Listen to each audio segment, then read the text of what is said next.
Hello everyone, are you going to prepare for BSc Nursing exam? Then this video is must for you. So today I am going to share top mistakes that the student make during their preparation and how to avoid them to get a seat in a government college. Okay, so आज मैं आपके साथ share करने वाली हूँ कुछ ऐसे mistake जो ऑलमोस्ट सारे ही स्टूडेंट्स क्या करते हैं मतलब मोस्टली सारे स्टूडेंट्स ऐसे मिस्टेक्स करते हैं जिसकी वजह से उनको लास्ट में सीट नहीं मिल पाती या फिर वो अच्छे से क्वालिफाई नहीं कर पाते। तो वन बाय वन हम उनको डिस्कस करेंगे, तो वीडियो में एंड तक बने रहिए जिससे कि आपको पता चले आपको क्या क्या चीज़ें ड्यूरिंग द एग्ज़ाम नहीं करनी है, ठीक है, या अपने प्रिपरेशन पीरियड में नहीं करनी है। तो सबसे पहली जो हमारी मिस्टेक है वो है इग्नोरिंग द सिलेबस। ठीक है, जो बहुत से बच्चे हैं वो कोई भी टॉपिक उठा के पढ़ने लगते हैं और वो क्या करते हैं, सिलेबस को इग्नोर करते हैं। वो 10th 11th और 12th की कोई भी बुक खोलते हैं और कोई भी चैप्टर पढ़ना शुरू करते हैं, लेकिन ऐसा होता है कि जो HNPU का सिलेबस है वो चैप्टर उसमें नहीं है। तो आपको सबसे पहले थॉरोली क्या करना है, आपको अपना सिलेबस देखना है जिस भी एग्जाम की आप प्रिपरेशन कर रहे हैं। ये तो सबसे पहला स्टेप होता है। तो आपको अपने सिलेबस की डिटेल पता होनी चाहिए कि क्या क्या सिलेबस हमारा है, कौन कौन से चैप्टर है जिनके ज़्यादा वेटेज है, तो उसके अकॉर्डिंग आप प्रिपेयर करेंगे। तो फोकस करना है आपको बेसिकली बायो की अगर हम बात करें तो 12th क्लास की बायो पे ज़्यादा फोकस करना है क्योंकि वहाँ से ज़्यादा वेटेज रहता है। अब हम बात करेंगे दूसरी ऐसे मिस्टेक जो हमको अवॉइड करनी है या नहीं करते हैं बच्चे, मतलब किस वजह से बच्चों का रह जाता है सिलेक्शन। तो दूसरी मिस्टेक है not solving previous year questions. जो बच्चे प्रीवियस ईयर क्वेश्चंस को सॉल्व नहीं करते हैं तो उससे भी बहुत ज़्यादा क्या होता है, लैक आ जाता है उन बच्चों में और जो क्वालिफाइंग है उन बच्चों में। ठीक है, तो हमें क्या करना है, बच्चे पढ़ते तो बहुत जगह से हैं लेकिन वो प्रीवियस ईयर क्वेश्चंस को सॉल्व नहीं करते जिससे उनको आइडिया नहीं मिल पाता कि क्वेश्चंस का लेवल किस तरीके का है। या तो कोई बहुत बेसिक पढ़ लेता है या फिर कोई बहुत ज़्यादा हाई लेवल का और मॉडरेट लेवल का पेपर आता है तो वो चीज़ आप वहाँ पे स्किप कर देते हैं। तो आपको क्या करना है, अच्छे से पढ़ना है। ठीक है, some students prepare a lot but do not solve PYQs, तो उसकी वजह से बहुत ज़्यादा क्या होता है, इफेक्ट आता है। तो एटलीस्ट आपको 7 से 8 प्रीवियस ईयर क्वेश्चंस तो आपको सॉल्व करने ही चाहिए।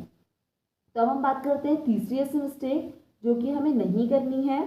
वो क्या है कि हम सब थ्योरी ना पढ़ें। ठीक है, ओनली स्टडिंग थ्योरी। तो बहुत से बच्चे क्या करते हैं, थ्योरीज पढ़ लेते हैं, NCERT की आपने पूरी थ्योरी पढ़ ली, आप बोलेंगे कि आपने तो बोला था ये चैप्टर्स तो हमने पढ़ लिया। तो ऐसा नहीं होता है, सिर्फ थ्योरी पढ़ने से आपको क्वेश्चन सॉल्व करने नहीं आएंगे, तो इसलिए आपको MCQs को सॉल्व करना आना चाहिए। तो आपको क्या करना है, उसके लिए मॉक टेस्ट वगैरह ले सकते हैं, अदरवाइज आप ChatGPT में डाल सकते हैं। उस चैप्टर के जितने भी MCQs हैं वहाँ पर आपको बन के दिख जाएंगे, आप उसके अकॉर्डिंग प्रिपरेशन कर सकते हैं। बाकी जो MCQs वाली बुक आती है अरिहंत पब्लिकेशन की या फिर कोई और भी, तो आप उससे भी प्रैक्टिस कर सकते हैं। अब है चौथी ऐसी मिस्टेक जो बच्चे मोस्टली करते हैं, वो है इग्नोरिंग टाइम मैनेजमेंट। तो टाइम मैनेजमेंट बहुत ज़्यादा इंपॉर्टेंट होता है, हमें उसको बिल्कुल भी इग्नोर नहीं करना चाहिए।